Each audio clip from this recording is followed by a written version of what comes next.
तो बच्चों स्वागत है आपका हिंदी गुरुकुल एकेडमी की एक और नई वीडियो में। तो कैसे हैं? मुझे उम्मीद है कि आप स्वस्थ और मस्त होंगे और अपनी पढ़ाई को निरंतर जारी रखे होंगे। यूपीपी की परीक्षा जो एग्जाम होना उसमें कुछ ही समय बच गए हैं। तो मुझे उम्मीद है कि आप जो है बेहतर ढंग से जो है अपनी पढ़ाई को कर रहे होंगे। आज की वीडियो बच्चों पत्र पत्रिका और पुरस्कार से संबंधित वीडियो है। और इस पत्र और पत्रिका और पुरस्कार से संबंधित इस भाग से संबंधित जो है सवाल पूछे जाते हैं, चाहे वो पीपी की परीक्षा दें या बीपीएससी की परीक्षा दें या यूपीएसआई की परीक्षा दें। किसी की भी परीक्षा देंगे तो यहाँ से एक सवाल जो है आपसे वो पूछे जाते हैं। तो यदि आपको मेरी वीडियो अच्छी लगेगी तो आप इसको सब्सक्राइब शेयर ज़रूर करिएगा। और यदि आपने हमारे चैनल को सब्सक्राइब नहीं किया है तो आप इसको सब्सक्राइब ज़रूर करें। तो चलिए शुरू करते हैं आज की वीडियो और देखते हैं पहला सवाल क्या कह रहा है। पहला सवाल कह रहा है कि हिंदी साहित्य अकादमी की ओर से हर वर्ष सलाहकार सम्मान पुरस्कार किस क्षेत्र को दिया जाता है? तो आपको बताना है कि सलाहकार सम्मान जो है वो किस क्षेत्र में दिया जाता है? भाषा, संस्कृति, खेलकूद, तकनीकी या हिंदी को नई दिशा प्रदान करने के लिए। तो आपको ये बताना है कि जो सलाहकार पुरस्कार है वो किस क्षेत्र में दिया जाता है? भाषा, संस्कृति, खेलकूद, तकनीकी या हिंदी को नई दिशा प्रदान करने में। तो बच्चों यह पुरस्कार जो है हिंदी को नई दिशा प्रदान करने में दिया जाता है। इसलिए पहले का उत्तर जो है वो चौथा सही हो जाएगा। चलिए अब हम लोग बात करते हैं सवाल नंबर दूसरे की। सवाल नंबर दूसरे में कह रहा है कि वह मंत्र जो गुरु शिष्य को दीक्षा के अवसर पर देता है, कबीर ने क्या कहा है? तो आपको ये बताना है कि वह मंत्र जो गुरु शिष्य को दीक्षा के अवसर पर देता है, कबीर ने उसे क्या कहा है? ये आपको बताना है। पहला कह रहा है शब्द ही, साखी, सिख या आत्म खबरी। तो बताना है कि कबीर ने उसे क्या कहा है। तो बच्चों कबीर ने उसे शब्द ही कहा है। पहला वाला उत्तर जो है वो सही हो जाएगा। चलिए अब हम लोग बात करते हैं सवाल नंबर तीसरे की। कर बेतवा बहती रही रचना को 1995 में प्रेमचंद सम्मान दिया गया। इसकी लेखिका कौन है?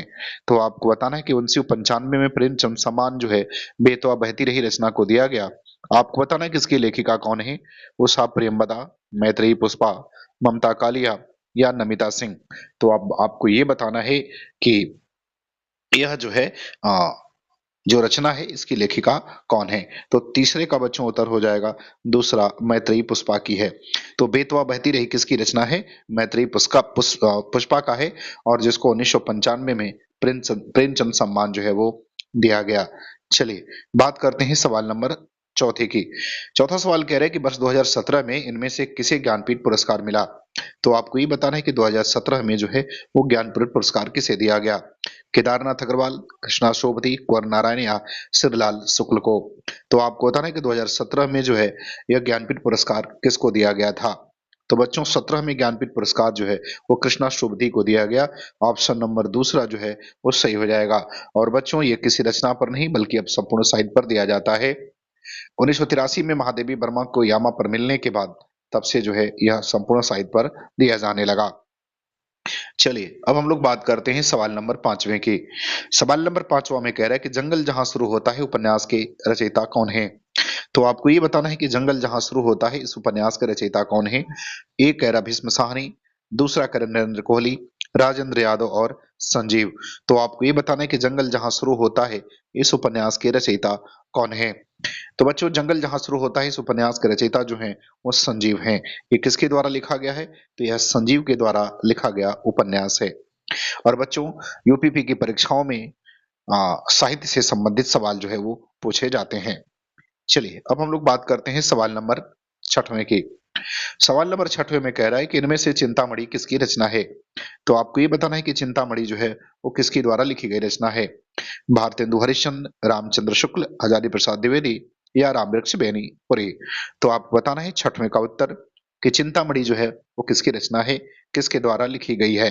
तो छठवें का उत्तर बताइए। तो बच्चों छठवें का उत्तर हो जाएगा दूसरा, अर्थात रामचंद्र शुक्ल द्वारा लिखी गई यह रचना है।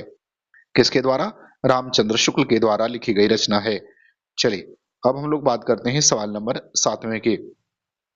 सवाल नंबर सातवें में कह रहा है कि प्रेमचंद का अधूरा उपन्यास है। तो आपको ये बताना है कि प्रेमचंद का अधूरा उपन्यास कौन सा है? गोदान, मंगलसूत्र, गबन या निर्मला। तो बताना है कि प्रेमचंद का इसमें से कौन सा उपन्यास है जो अधूरा रह गया था। सातवें का उत्तर बताना है कि प्रेमचंद का वो कौन सा उपन्यास रहा जो अधूरा रह गया? मंगलसूत्र, गोदान या गबन या निर्मला? तो बच्चों प्रेमचंद का जो है वो मंगलसूत्र ये उपन्यास अधूरा रह गया था, अर्थात सातवें का दूसरा जो है वो सही हो जाएगा। चलिए अब हम लोग बात करते हैं सवाल नंबर 8वें की। कह रहा है, निम्नलिखित में से किस लेखक की आत्मकथा का नाम क्या भूलूं क्या याद करूं है? तो आपको ये बताना है कि किस लेखक की जो आत्मकथा है उसका नाम क्या भूलूं क्या याद करूं है। पहला क्या कह रहा है बच्चों? पहला कह रहा है हरिवंश राय बच्चन, अब्दुल कलाम, भारतेंदु हरिश्चंद्र या जयशंकर प्रसाद। तो आपको बताना है कि क्या भूलूं क्या याद करूं ये किसकी आत्मकथा है? तो बच्चों क्या भूलूं क्या याद करूं जो है वो हरिवंश राय बच्चन की आत्मकथा है, अर्थात पहला वाला ऑप्शन जो है वो सही हो जाएगा। चलिए अब हम लोग बात करते हैं सवाल नंबर 9 की। सवाल नंबर 9 में कह रहा है कि कौन सी रचना तुलसीदास की नहीं है? तो आपको ये बताना है कि कौन सी रचना है जो तुलसीदास की नहीं है। पहला कह रहा है दोहावली, दूसरा गीतावली, रामचरितमानस और यामा। तो आप बताना कि कौन सी रचना तुलसीदास के द्वारा लिखी गई नहीं है। तो बच्चों इसमें यामा जो है वो इनके द्वारा लिखी गई नहीं है, बाकी तीनों रचनाएं तुलसीदास के द्वारा लिखी गई है। यामा जो है वो महादेवी वर्मा की रचना है। किसकी है? महादेवी वर्मा की है, जिसका प्रकाशन 1940 में हुआ था। चलिए अब बात करते हैं सवाल नंबर 10वें की।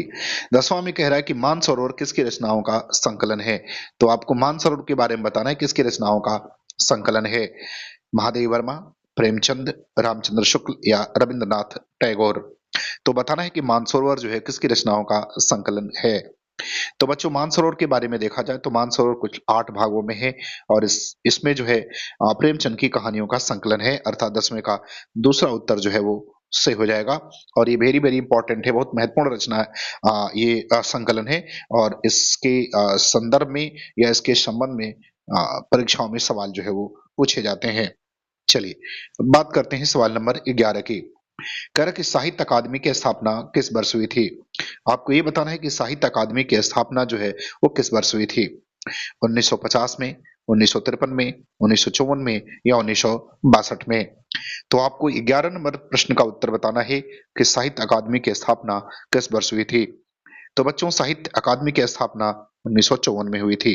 कब हुई थी? 1954 में हुई थी। तो 11 का उत्तर कौन सा सही हो जाएगा? तीसरा सही हो जाएगा। चलिए अब हम लोग बात करते हैं सवाल नंबर 12 की। सवाल नंबर 12 में कह रहा है कि निम्नलिखित प्रश्न में 4 विकल्पों में से उस सही विकल्प का चयन करें जो बताता है कि इनमें से कौन सी मीराबाई द्वारा रचित रचना नहीं है। तो आपको ये बताना है कि इसमें से कौन सी ऐसी रचना है जिसको मीराबाई ने नहीं रचा था, ये आपको बताना है। राग गोविंद, गीत गोविंद, राग सोरठा के पद और नरसिंह जी का मायरा। तो अब बताना है कि कौन सी रचना इसमें से मीराबाई के द्वारा लिखित नहीं है। तो बच्चों इसमें गीत गोविंद जो है वो मीराबाई के द्वारा लिखित नहीं है। यह किसकी रचना है आपको ये बताना है। तो गीत गोविंद जो है वो किसकी रचना है इसके बारे में आपको जानना है। तो ये जयदेव की रचना है। किसकी रचना है? जयदेव की है। चलिए बात करते हैं सवाल नंबर 13 की। सवाल नंबर 13 में कह रहा है कि पहल पत्रिका मध्य प्रदेश के किस भाग से प्रकाशित होती है? तो आपको पहल पत्रिका के बारे में बताना है कि मध्य प्रदेश के किस भाग से प्रकाशित होती है। भोपाल से, जबलपुर, इंदौर या ग्वालियर से? तो आपको बताना है कि पहल पत्रिका मध्य प्रदेश के किस भाग से प्रकाशित होती है। भोपाल, जबलपुर, इंदौर या ग्वालियर? तो बच्चों यह प्रकाशित होती है जबलपुर से, अर्थात इसका दूसरा वाला ऑप्शन जो है 13 का सही हो जाएगा। और इसके संपादक ज्ञान रंजन थे। कौन थे? ज्ञान रंजन। चलिए अगले सवाल पर देखते हैं। सवाल नंबर 14 कह रहा है कि केंद्रीय हिंदी संस्थान आगरा की पत्रिका कौन सी है? तो आपको ये बताना है कि केंद्रीय संस्थान आगरा द्वारा जो पत्रिका निकलती है वो कौन सी है। भाषा, आजकल, गवेषणा या गगनांचल? तो आपको बताना है कि कौन सी पत्रिका है जो केंद्रीय हिंदी संस्थान आगरा की पत्रिका है। इसके संबंध में आपको उत्तर देना है। भाषा, आजकल, गवेषणा या गगनांचल? तो 14 का उत्तर बताएं। तो बच्चों 14 का उत्तर हो जाएगा तीसरा, गवेषणा। यह जो है पत्रिका केंद्रीय हिंदी संस्थान आगरा के द्वारा निकाली जाती है। चलिए अब हम लोग बात करते हैं सवाल नंबर 15 की। सवाल नंबर 15 में कह रहा है कि दिए गए विकल्पों में प्रारंभ में मतवाला पत्रिका के संपादक कौन थे? तो आपको ये बताना है कि प्रारंभ में मतवाला पत्रिका के संपादक कौन थे? दुराली लाल भार्गव, सूर्यकांत त्रिपाठी निराला, गणेश शंकर विद्यार्थी या देवकी नंदन खत्री। तो आपको बताना है कि मतवाला पत्रिका के संपादक कौन थे? तो बच्चों मतवाला पत्रिका के संपादक थे सूर्यकांत त्रिपाठी निराला, अर्थात 15 का दूसरा वाला ऑप्शन जो है वो सही हो जाएगा। कौन हो जाएगा? दूसरा वाला ऑप्शन सही हो जाएगा। चलिए बात करते हैं सवाल नंबर 16 की। सवाल नंबर 16 में कह रहा है कि रामविलास शर्मा ने किस पत्रिका का संपादन किया? तो आपको बताना है कि रामविलास शर्मा ने किस पत्रिका का संपादन किया? नया नया साहित्य, स्वदेश, भारत या बीड़ा। तो आपको बताना है कि रामविलास शर्मा ने किस पत्रिका का संपादन किया था? तो 16 वाले का उत्तर बताना है। तो बच्चों इसका उत्तर हो जाएगा ए, नया साहित्य का। और ये कहाँ से निकलती थी? तो यह पत्रिका जो है इसका प्रकाशन बंबई से होता था। कहाँ से होता था? तो इसका प्रकाशन बंबई से होता था। और यह पत्रिका जो है 1936 में निकलती थी, 1936 से। तो इसका प्रकाशन समय 1936 और इसके संपादक रामविलास शर्मा के साथ साथ शमशेर बहादुर सिंह भी थे। चलिए अगला सवाल 17 नंबर। दिए गए विकल्पों में से कौन सा पत्र या पत्रिका भारतेंदु हरिश्चंद्र द्वारा संपादित नहीं है? तो आपको ये बताना है कि कौन सी पत्रिका का संपादन भारतेंदु हरिश्चंद्र नहीं करते थे? ब्राह्मण, कविवचन सुधा, हरिश्चंद्र मैगजीन या बाला बोधनी। तो आपको बताना है किस पत्रिका का संपादन जो है वो हरिश्चंद्र द्वारा, भारतेंदु हरिश्चंद्र द्वारा नहीं होता था। तो बच्चों इसमें पहला वाले का नहीं होता था, ब्राह्मण पत्रिका का संपादन इन्होंने नहीं किया, बल्कि ब्राह्मण पत्रिका का प्रकाशन 1883 में कानपुर से होता था और इसके संपादक प्रताप नारायण मिश्र थे। कौन थे? प्रताप नारायण मिश्र थे। चलिए अब बात करते हैं सवाल नंबर 18 की। अभ्युदय के संपादक कौन थे? तो आपको ये बताना है कि अभ्युदय पत्रिका के संपादक कौन थे? पहला कह रहे गुलाब राय, दूसरा कह रहे माखनलाल चतुर्वेदी, तीसरा कह रहे बालकृष्ण भट्ट और चौथा कह रहे मदन मोहन मालवीय। तो 18 वाले का उत्तर आपको बताना है कि अभ्युदय पत्रिका के संपादक कौन थे। तो बच्चों अभ्युदय पत्रिका के जो संपादक थे वो थे मदन मोहन मालवीय, अर्थात चौथा वाला नंबर जो है इसका विकल्प सही हो जाएगा। इसका प्रकाशन 1907 में बसंत पंचमी के दिन शुरू हुआ था। कब हुआ था? तो 1907 में बसंत पंचमी के दिन इसकी शुरुआत हुई थी। चलिए अब हम लोग बात करते हैं सवाल नंबर 19 की। सवाल नंबर 19 में कह रहे हैं कि बागार पत्रिका के प्रकाशक कौन है? तो आपको ये बताना है कि बागार पत्रिका के प्रकाशक कौन है। पहला कह रहा है भारतीय सांस्कृतिक संबंध परिषद, केंद्रीय हिंदी संस्थान, साहित्य अकादमी या भारतीय भाषा परिषद। तो आपको बताना है कि बागार जो पत्रिका है इसका प्रकाशक कौन है। भारतीय सांस्कृतिक संबंध परिषद, केंद्रीय हिंदी संस्थान, साहित्य अकादमी या भारतीय भाषा परिषद। तो 19 वाले का उत्तर बताना है। तो बच्चों 19 का उत्तर हो जाएगा चौथा, भारतीय भाषा परिषद जो है यह बाघात पत्रिका की प्रकाशक है। चलिए अब हम लोग बात करते हैं सवाल नंबर 20 की। सवाल नंबर 20 में कह रहा है कि 1991 में पहला सरस्वती सम्मान किसे दिया गया था? तो आपको ये बताना है कि 1991 में पहला सरस्वती सम्मान जो है वो किसे दिया गया था? प्रेमचंद, निराला, हरिवंश राय बच्चन या मनोज दास को। तो आपको बताना है कि 1991 में पहला साहित्य सरस्वती सम्मान जो है वो किसे दिया गया था। तो बच्चों 20 का उत्तर अगर आप देखोगे तो इसका उत्तर हो जाएगा तीसरा वाला, हरिवंश राय बच्चन को। बच्चों सरस्वती सम्मान जो है वो के बिरला फाउंडेशन द्वारा दिया जाता है और इसमें कुल 15 लाख रुपए की धनराशि, 1 साल और प्रशस्ति पत्र जो है वो दिया जाता है। और किसी भी लेखक की पिछले 10 वर्ष में जो रचना होती है उसमें जो महत्वपूर्ण रचना होती है उसके लिए पुरस्कार जो है वो दिया जाता है। चलिए अब हम लोग बात करते हैं सवाल नंबर 21 की। करक द्वारा 19 का साहित्य अकादमी पुरस्कार किस रचनाकार को दिया गया?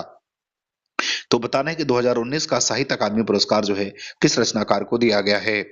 पहला कह रहे रामदरस मिश्र, दूसरा काशीनाथ सिंह, तीसरा नंदकिशोर आचार्य और चौथा रमेश कुंतक मेघ। तो आपको ये बताना है कि 2019 का साहित्य अकादमी पुरस्कार किस रचनाकार को दिया गया था, ये आपको बताना है। तो अगर बच्चों 2019 का साहित्य अकादमी पुरस्कार अगर हम देखें तो यह जो है दिया गया था नंदकिशोर आचार्य को। किसको दिया गया था? नंदकिशोर आचार्य को। इनकी रचना छीलते हुए अपनों को लिए, छीलते हुए अपने को, इसके लिए जो है इनको 19 का साहित्य अकादमी पुरस्कार दिया गया था। चलिए अब हम लोग बात करते हैं सवाल नंबर 22 की। 22 में कह रहा है कि हिंदी के प्रसिद्ध पत्रकार और टेलीविजन धारावाहिक लेखक को क्या आप कहानी संग्रह के लिए 2005 के साहित्य अकादमी पुरस्कार से सम्मानित किया गया, उनका नाम क्या है? तो आपको बताना है कि 2005 में साहित्य अकादमी पुरस्कार क्या आप कहानी संग्रह को मिला था, तो इसके लेखक का नाम बताना है। मन्नू भंडारी, सत्यजीत राय, कृष्णानाथ या मनोहर श्याम जोशी। तो आपको बताना है कि इस कहानी के लेखक कौन है? तो आपको 22 वाले का उत्तर बताना है। तो बच्चों इसका उत्तर हो जाएगा चौथा वाला, मनोहर श्याम जोशी। क्या आप कहानी संग्रह जो है वो किसका है? मनोहर श्याम जोशी का है, जिसके लिए इन्हें 2005 में साहित्य अकादमी पुरस्कार से सम्मानित किया गया था। चलिए अब हम लोग बात करते हैं सवाल नंबर 23 की। सवाल नंबर 23 में कह रहा है कि साहित्य अकादमी पुरस्कार प्राप्त निराला की साहित्य साधना किसकी कृति है? तो आपको ये बताना है कि निराला की साहित्य साधना ये किसकी कृति है? इसको साहित्य अकादमी से पुरस्कृत किया गया था। पहला कह रहे हैं रामविलास शर्मा, हजारी प्रसाद द्विवेदी, नामवर सिंह या भवानी प्रसाद मिश्र। तो आपको ये बताना है कि साहित्य अकादमी पुरस्कार पुरस्कृत कृति निराला की साहित्य साधना किसके द्वारा लिखी गई है? तो 23 का उत्तर बताना है बच्चों आपको। तो 23 का उत्तर क्या हो जाएगा? पहला हो जाएगा रामविलास शर्मा 1970 में। चलिए बात करते हैं सवाल नंबर 24 की। महादेव वर्मा को पद्म भूषण का पुरस्कार किस वर्ष मिला था? तो आपको ये बताना है कि महादेव वर्मा को पद्म भूषण पुरस्कार किस वर्ष मिला था? 1956, 1966, 1958 या 1967। तो 24 वाले का उत्तर आपको बताना है कि महादेवी वर्मा को पद्म भूषण पुरस्कार किस वर्ष मिला था। तो बच्चों इसका उत्तर क्या हो जाएगा? इसका उत्तर हो जाएगा पहला वाला 1956 को। तो 24 वाले का उत्तर कौन सा सही होगा? पहला हो जाएगा। चलिए अब हम लोग बात करते हैं सवाल नंबर 25 की। सवाल नंबर 25 में क्या पूछ रहा है? पूछ रहा है कि साहित्य अकादमी द्वारा पुरस्कृत रचना ताप के ताए हुए दिन किसकी है? तो आपको ये बताना है कि साहित्य अकादमी पुरस्कार से पुरस्कृत रचना ताप के ताए हुए दिन किसकी रचना है? केदारनाथ अग्रवाल, त्रिलोचन, शमशेर बहादुर सिंह या नागार्जुन। तो आपको बताना है कि ताप के ताए हुए दिन ये किसके द्वारा लिखी गई रचना है? तो 25 का उत्तर आपको देना है। तो बच्चों यह रचना जो है वो त्रिलोचन की है और इसको 1981 का साहित्य अकादमी पुरस्कार मिला हुआ है।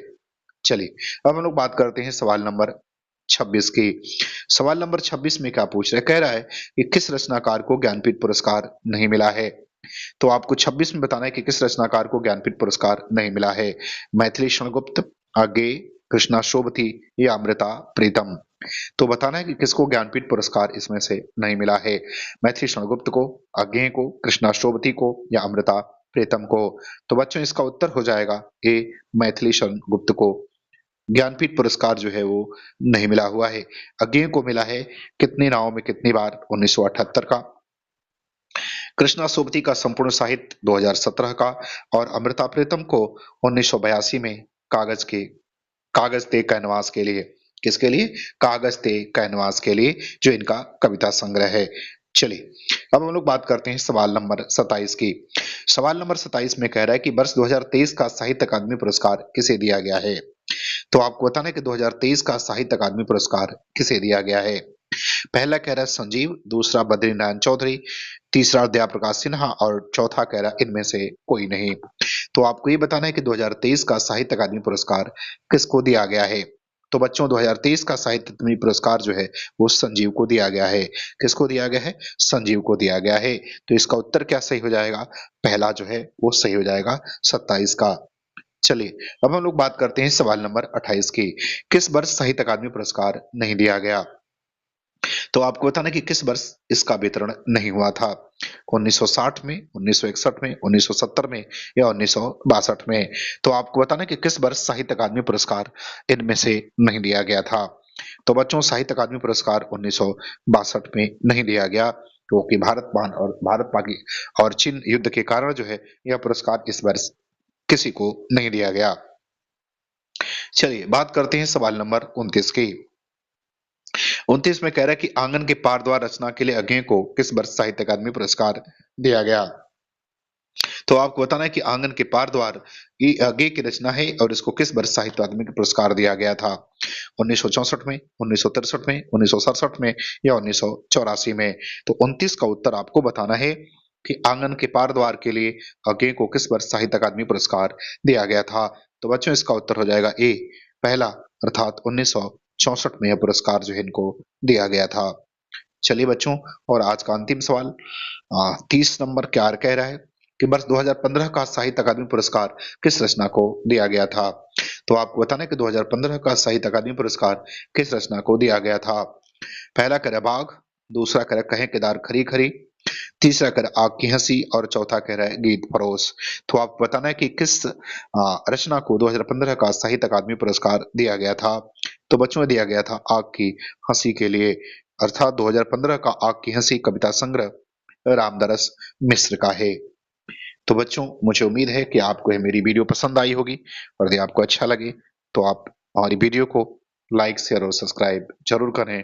धन्यवाद।